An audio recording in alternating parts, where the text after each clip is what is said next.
الحمد لله وحده والصلاة والسلام على من لا نبي بعده أما بعد فأعوذ بالله من الشيطان الرجيم بسم الله الرحمن الرحيم فما الذين فضلوا براد رزقهم على ما ملكت أيمانهم فهم فيه سواء وقال النبي صلى الله عليه وسلم الاقتصاد في النفقة نصف المعيشة او کما قال علیہ الصلاۃ والسلام۔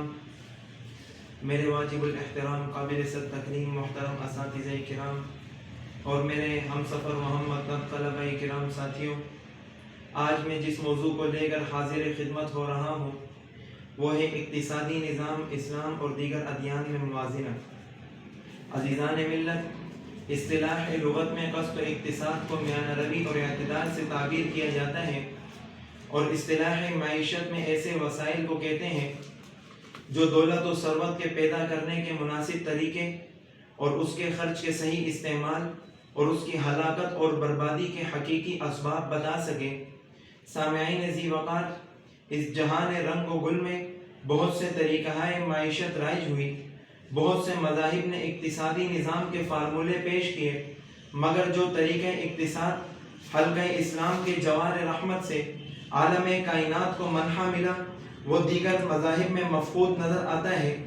جب میں نبی علیہ السلام کی حیات و تعلیمات کا مشاہدہ کرتا ہوں تو ان کا تعارف حلقہ اسلام میں آنے والی خاتون اول حضرت خدیجہ الکبریٰ رضی اللہ عنہا ان الفاظ میں کرتی ہے، واللہ ما یخزیک اللہ ابدا۔ آگے اس کی وجہ بیان کرتی ہے، انک لتصل الرحم وتصدق الحدیث وتحمل الکل وتکسب المعدوم وتقری الضیف وتعین علی نوائب الحق، یعنی محتاجوں کے فقر و فاقہ کی داد رسی اور سد باب کے لیے آپ صلی اللہ علیہ وسلم کی ذات عالی ایک کامل نمونہ ہے، اور آپ جو نسخہ کیمیا غار ہرا سے لے کر آئے وہ بھی اقتصادی نظام کا عظیم شاہکار ہے۔ کبھی ارشاد ہوتا ہے نحن قسمنا بینہم معیشتہم فی الحیات الدنیا، کبھی ارشاد ہوتا ہے وما من دابۃ فی الارض الا علی اللہ رزقها، کبھی اعلان ہوتا ہے فما الذین فضلوا براد رزقہم علی ما ملکت ایمانہم فہم فیہ سواء۔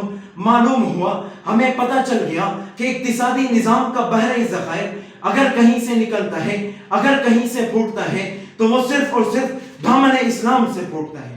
ماشاءاللہ۔ گرامی قدر احباب، یہ تو اسلام کا وہ گوشہ رحمت ہے جو غار ہرا سے نکل کر تشنگان حق کو سیراب کرتا ہے۔ اگر آپ فاران کی چوٹی سے طلوع ہونے والے آفتاب ہدایت کی کرنوں کو پرکھیں تو بھی اقتصادی نظام کی پرنور شعاعیں عالم کائنات میں پھیلتی ہوئی نظر آئیں گی۔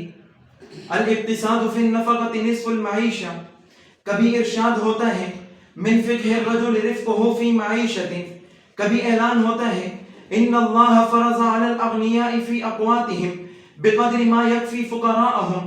گرامی قدر احباب، صحابہ کرام کا اجماع اس بات کو نقل کرتا ہے اگر کوئی شخص بھوکا ہے یا تن پہ کپڑے نہیں یا ضروریات رہائش سے محروم ہے تو مالدار کے فاضل مال سے اس کی کفالت کرنا فرض ہے۔ سامعین محترم، اب دوسرے مذاہب کے لائے ہوئے اقتصادی نظام پر نظر ڈالتے ہیں۔ چنانچہ یہودیت، عیسائیت، دیگ دھرم وغیرہ دنیا عالم کے بڑے مذاہب شمار کیے جاتے ہیں۔ سب سے پہلے عیسائیت کو پرکھ کر دیکھتے ہیں تو رہبانیت کی تعلیم ان کی بنیادی عنصر نظر آتی ہے، اور دولت و ثروت کے لیے خدا کی بادشاہت میں کوئی حصہ تسلیم نہیں کرتی۔ سرمایہ کاری کو ناپسند کر کے نہ کوئی ایسا عملی نمونہ پیش کر سکی جس کو سامنے رکھ کر اقتصادی عادلانہ نظام قائم کیا جا سکے۔ ایک دیندار کو صحیح دیندار بنا کر جماعتی زندگی کا جزء مفید بنایا جا سکے۔ دوسرا مذہب دیکھ ہے، بلا شبہ ظالمانہ حکومت کے خلاف ان کا کوئی ایسا عملی نظام نظر نہیں آتا جو عالمی دنیا کے لیے اقتصادی نظام کا عملی نمونہ پیش کر سکے۔ تو پھر میں کیوں نہ مسلمانوں کی عظمت کو سلام پیش کروں جنہوں نے ایسے قوانین مرتب کیے ہیں جو رہتی دنیا تک اقتصادی نظام کا عملی نمونہ پیش کرتے رہے ہیں۔ مسلمانوں کی عظمت کا جھنڈا عالم کائنات میں اس طرح لہراتا ہے کہ دنیا عقیدت کا سلام پیش کر کے کہتی ہے کہ بازو تیرا توحید کی طاقت سے کبھی ہے، بازو تیرا توحید کی طاقت سے کبھی ہے۔ اسلام میں تیرا دیس ہے تو بہتر دیس یہی ہے. وما علینا الا البلاغ المبین.